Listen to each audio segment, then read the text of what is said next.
Welcome to the Explainer. Today, we're diving into this really ancient parable, and it uses five, simple but incredibly profound images from nature to just completely blow up our idea of a solid, permanent self. Okay, so let's just start with a question that gets right to the heart of it, right? I mean, really think about it. Your cells have changed, your thoughts are totally different, your feelings have, well, they've definitely shifted. So what's the constant you that connects that person from back then to the person you are right now? Well, this ancient teaching, it's called a sutra. It offers a pretty radical answer. It suggests that the solid, continuous self we feel we have is actually a misunderstanding. And it breaks down this whole illusion using five really simple metaphors pulled straight from the natural world. Okay, let's jump in. Here's how we're going to break this down. We'll start with the core question, then look at the five building blocks of our experience.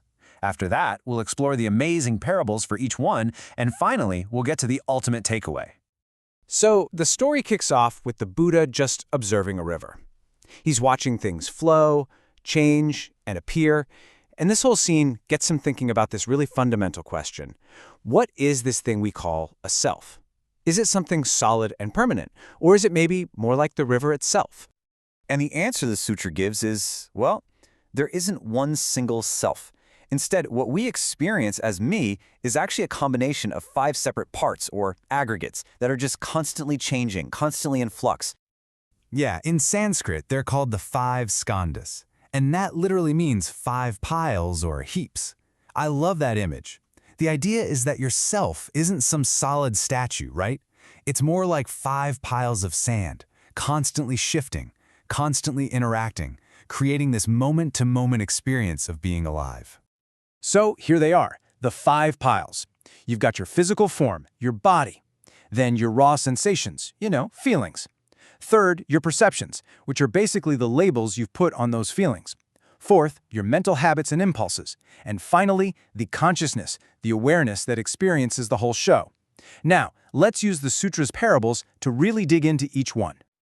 All right, first up is the most obvious part of us, our physical body. We all tend to think of it as this solid, stable thing, right? I mean, it feels that way.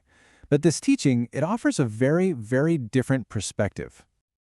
And to describe our physical nature, it gives us this really striking image. Just picture a large clump of foam floating down a river.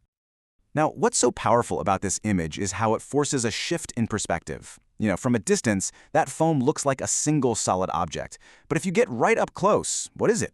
It's just a collection of fragile, temporary bubbles. The parable is saying our body is exactly the same. It's not some fixed entity, but a dynamic process that is in constant change. Okay, so next we move from the physical to the mental. And the sutra uses these three quick, really powerful metaphors to break down that rapid, flowing stream we call our mind. The second building block is sensation. This is that raw feeling of pleasure, pain, or just neutrality that we experience literally every single moment. And these feelings, they're compared to something incredibly fragile and fleeting. I mean, just think about it.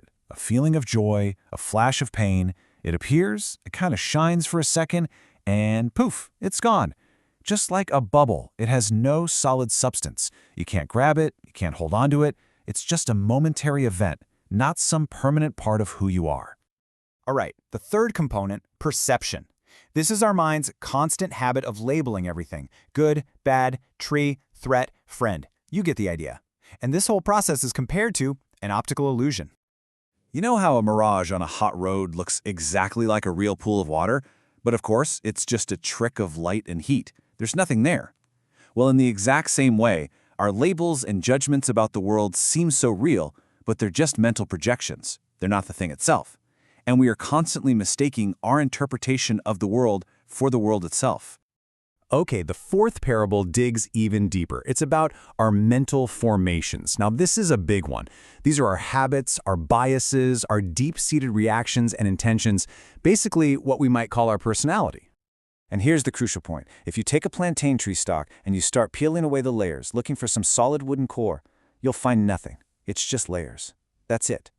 The insight is that our personality is exactly like that. It's just a collection of conditioned habits and reactions, layer upon layer, with no single solid self in the middle running the show. And finally, the sutra takes on the most mysterious component of all, consciousness itself. You know, that fundamental awareness that seems to be witnessing everything else. So what is its true nature? This last comparison is, well, it's probably the most mind-bending of the whole bunch. The text says that consciousness, our very awareness, is like a magician's illusion. Think about it. A magician can make it seem like there are horses and chariots right there on stage, but it's all a trick, right? It's created by props and misdirection. In the same way, the sutra says consciousness doesn't just exist on its own. It only arises when an eye sees something or an ear hears something. It creates this incredibly vivid show, what we call reality, but it's a dependent, co-created event. It's not some standalone thing sitting inside us and watching. So, after taking apart our entire experience, our body, our feelings, our thoughts, our habits, even our awareness, you might be asking, what's the point? Is this just some kind of nihilistic exercise? Well, the text says absolutely not. The point is liberation. See, the goal isn't to deny that we exist. It's to fundamentally change our relationship with our experience. When we stop clinging so tightly to these 5 fleeting processes as if they are some solid, permanent me, we suffer less when they inevitably change. You know, when our body ages or a happy feeling fades away. And that right there is the ultimate promise. By seeing things as they really are, as impermanent and interconnected, we can finally start to loosen that desperate grip we have. The text says that letting go of all these conditioned habits and attachments, well, that's the greatest peace. It's the highest form of happiness you can find. So this ancient explainer leaves us with a pretty profound question to carry with us, right? By taking apart the self, it doesn't just hand us a simple answer. Instead, it offers a whole new way of looking. If you are not your body, not your feelings, not your thoughts, if all the parts we identify with are just constantly changing processes, then what is the awareness that's able to notice all of it?